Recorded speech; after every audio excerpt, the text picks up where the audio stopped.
Good afternoon, gamers. Jero back.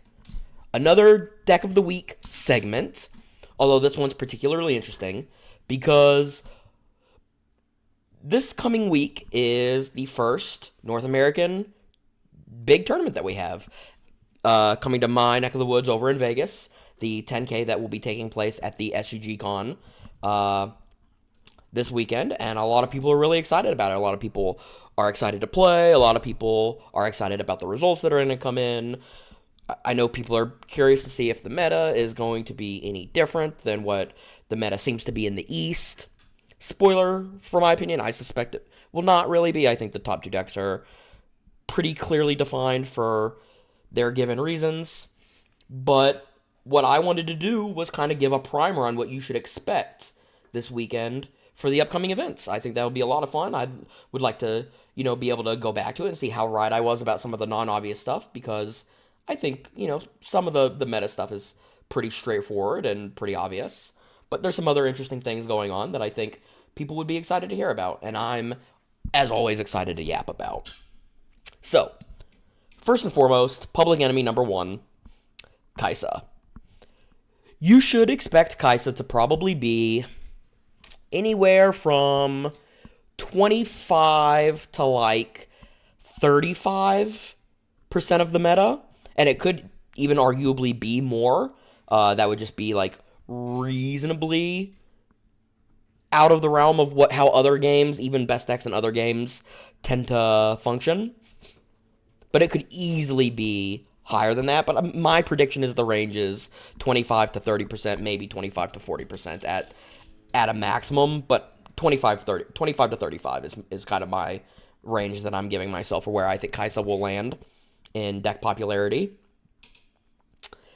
And we've talked about Kai'Sa to death on this channel, right? There's not a whole lot more to go over other than what I kind of wanted to portray what I think will be the most generic list going forward. So I think this is very close to what you can expect most of your Kai'Sa opponents to be playing within a couple cards. This one has slightly more aggression. This is a little more tempo-oriented with the 8th 2-drop, right? I think most people are playing 6 or 7. This is playing the 1 Rearguard and the 1 Pouty Poro. It's gone down on the retreat, likely because it's not playing the second Kai'Sa, which is the best target for the retreat usually. And they're also not playing the Time Warp, which I think makes a lot of sense. I think Time Warp has the ability to be a very powerful card, but a lot of the green decks are starting to adopt Mystic Reversal as a sideboard tool, so you never really want to play Time Warp into that. My cats are going crazy in the background, as per usual. You never really want to play Time Warp into a potential Mystic Reversal that's too game-breaking. And in particular with Yi, Acathian Rain provides some issues because now you're playing another card that can get Mystic Reversaled while also getting Unyielding Spirited. So those sideboard tools just kind of end up posing some strange problems. This list also has the main deck Smokescreen, which is pretty good against mid-range Yi. So yeah, as you can see, this list is mostly, I would say, geared for the Yi mid-range matchup, but just also has some very good tools to be able to win in the mirror as well, because I think a lot of people that are in the know now are pretty aware that the Kai'Sa mirror match, as long as you have enough of a card flow going in your direction, it's much more tempo-based and point-based than it is a massive grind fest. Most of the time, both players are going to have multiple cards in their hand, and it's just about managing your threats in a way where you can win the game at the end with your Watchers and your Darius and your Kai'Sa.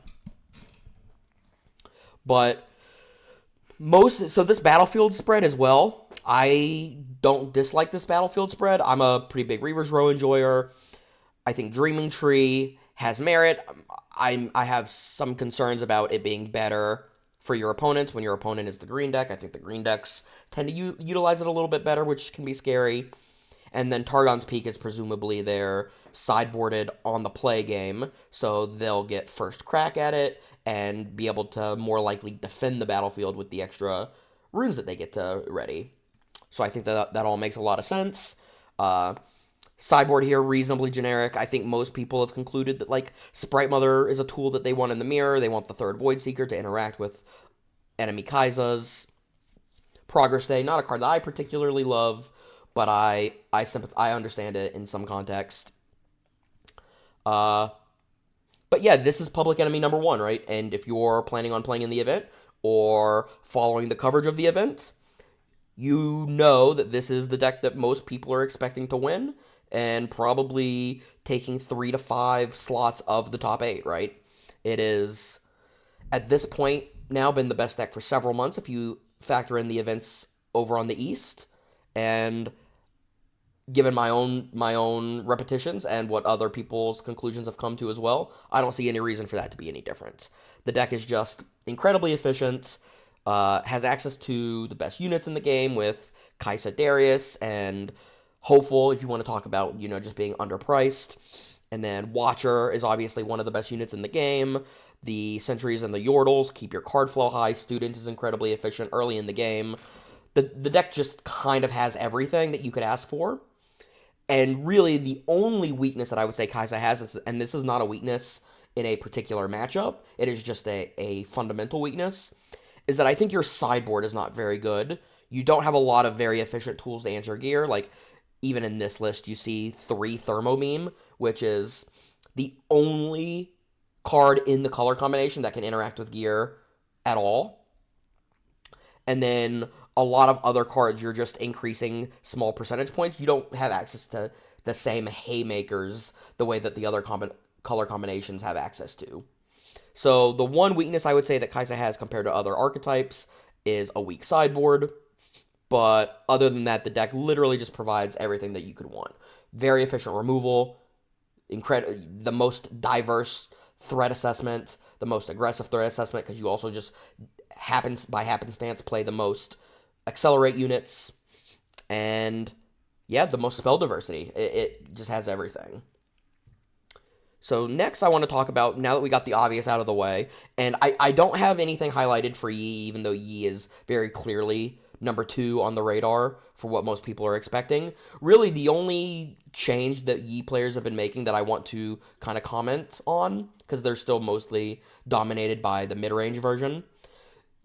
People are, as I alluded to earlier, playing cards like Mystic Reversal in their list now.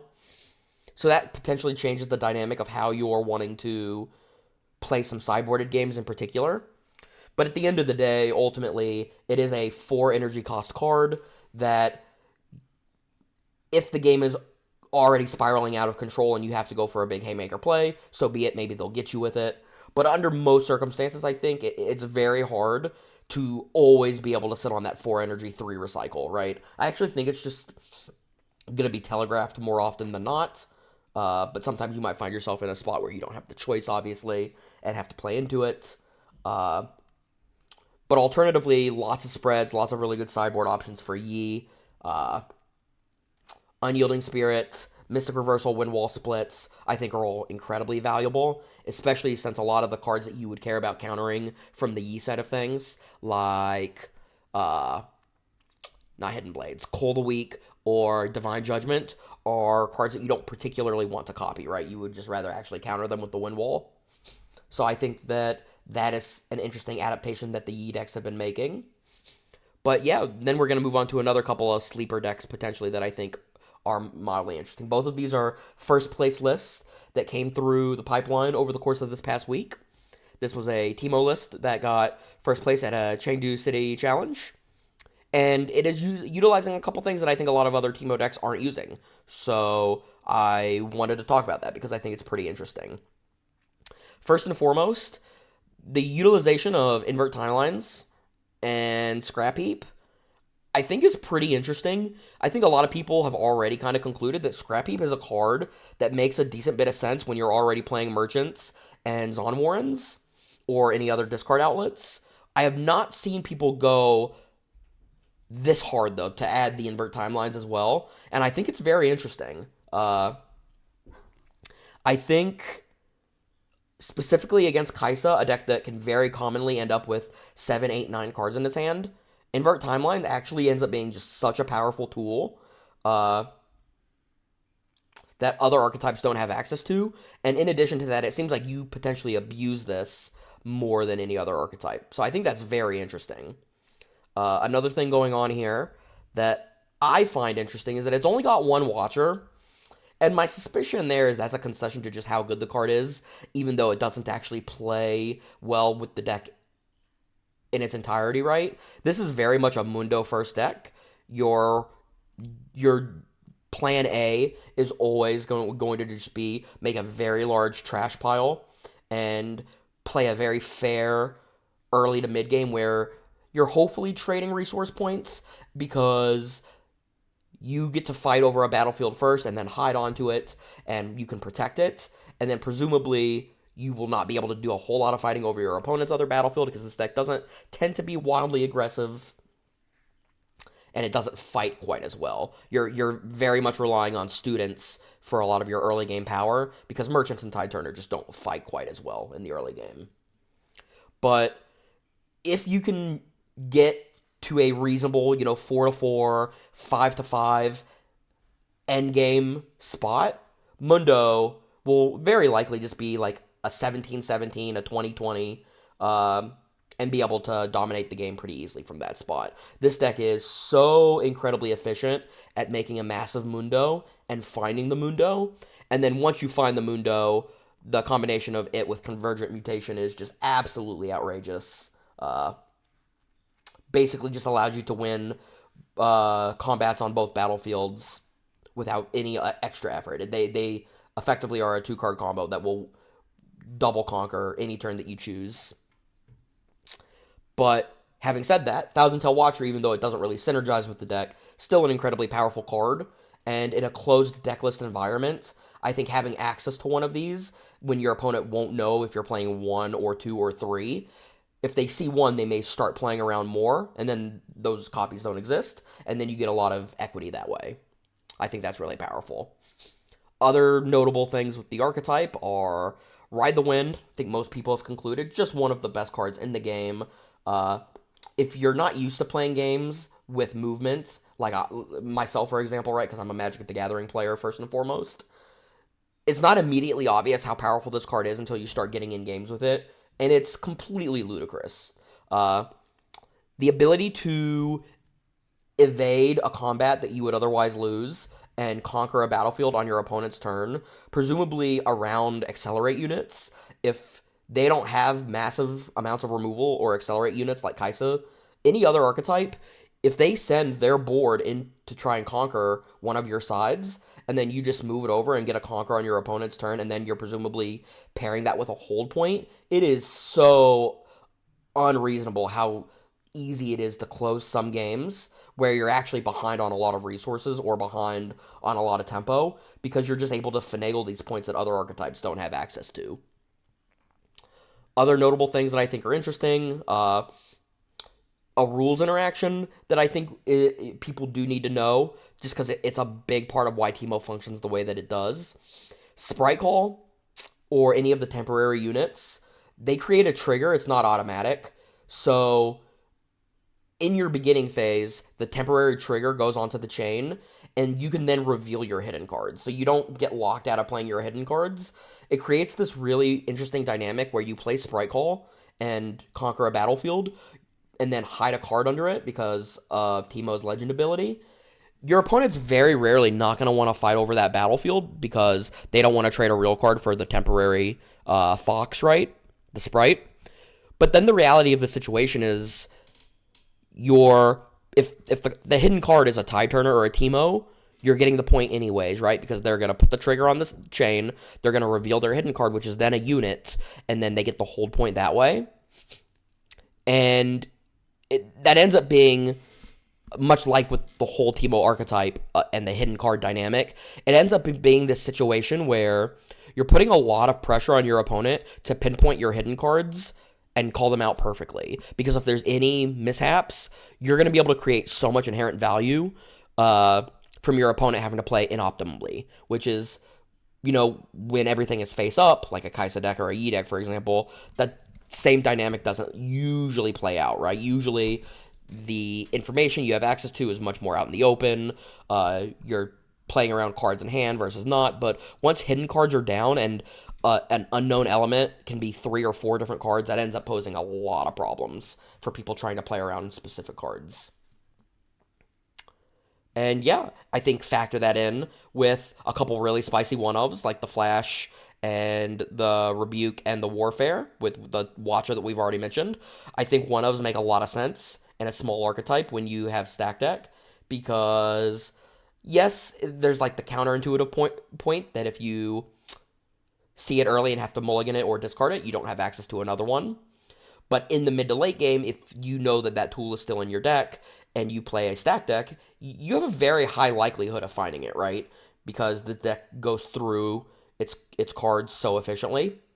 So having access to a lot of these like very unique tools, like a cheap bounce spell that can target any unit, or just a double removal spell, or a big Watcher. Like, these cards are very good against very specific decks and situations. So having access to one of them in your deck gives you the ability to just draw them when you need them. And this deck is also just very, very good at playing high ceiling, low floor cards.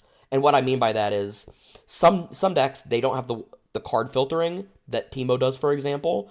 So they're required to have more cards that are like leveled out, that are more consistent, because if they draw one of their quote-unquote bad cards or good cards, high ceiling cards for the wrong matchup, they don't have a way to get rid of them.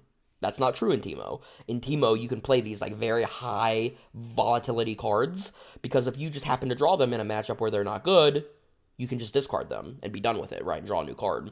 So that's very powerful interactions. Not a surprise that a deck like this got first place. Teemo was the one archetype from the Chinese nationals that was not Yap+Kai'sa that made the top 8, I believe. I think that guy ended up getting DQ'd, from my understanding. Don't quote me on that. So that's a different, conversation there.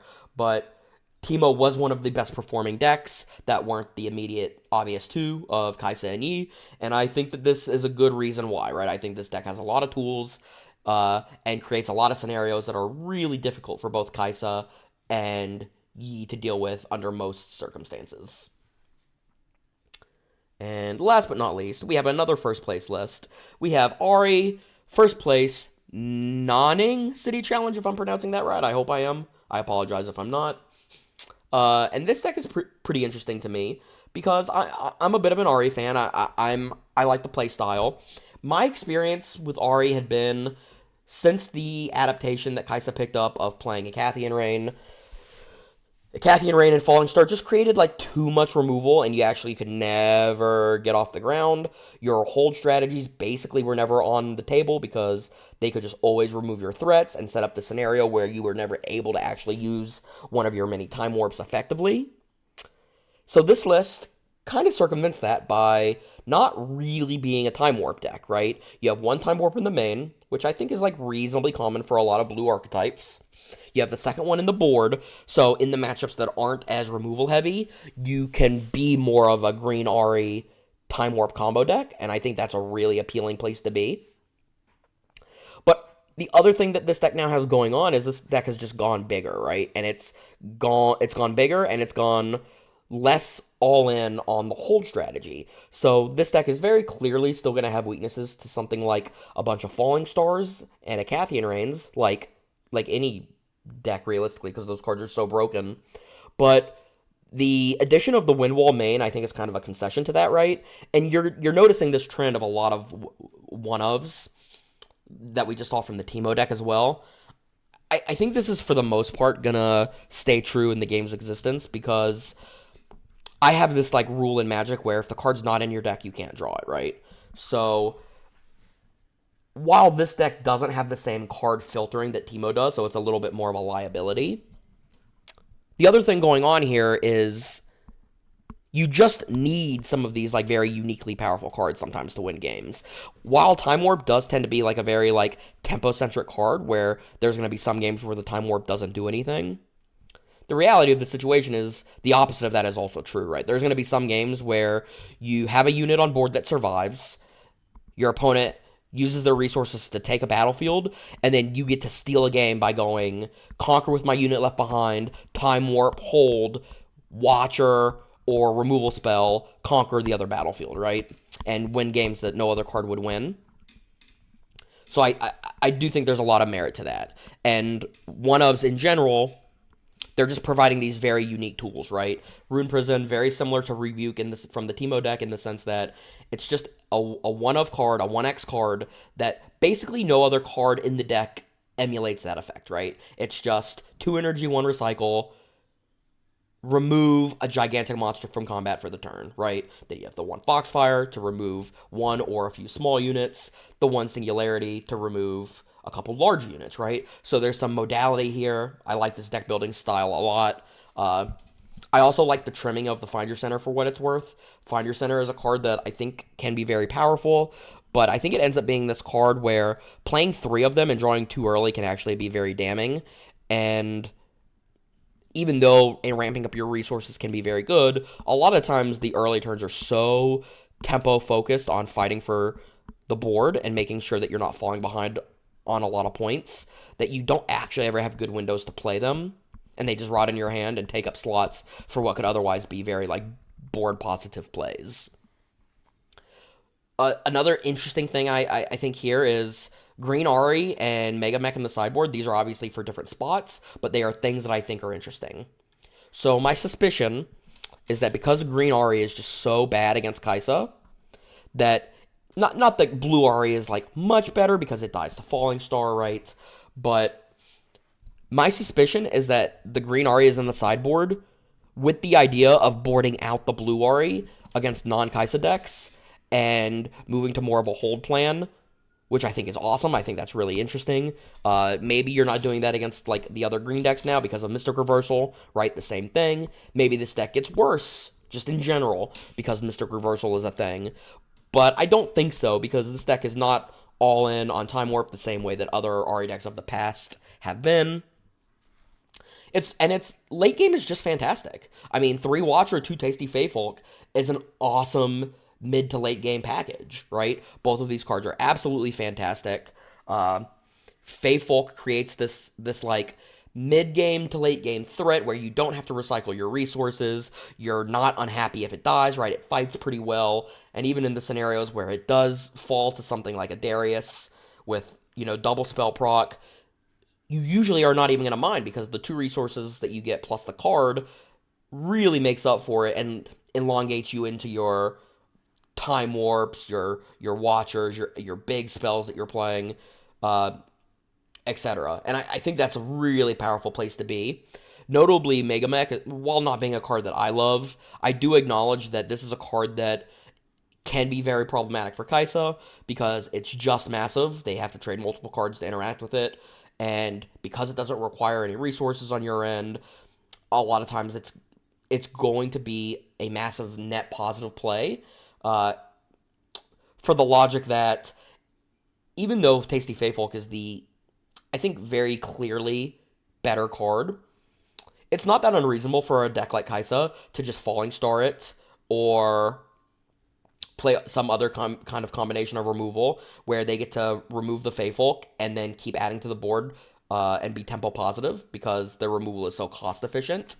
And that is just less true with the Mega Mech, right? The Mega Mech, generally speaking, it will take their entire turn to remove it, and that ends up making it somehow, even though it has no text, a very tempo-positive play, right? Because you spend 1 turn to play it, you don't have to recycle anything, so you're continually ramping, so to speak, even though you're not actually putting extra resources into play, but you're forcing your opponent to spend their entire turn removing it, and presumably being forced to recycle resources as well. So that ends up being a surprisingly net positive play for a unit that doesn't actually have any text on it.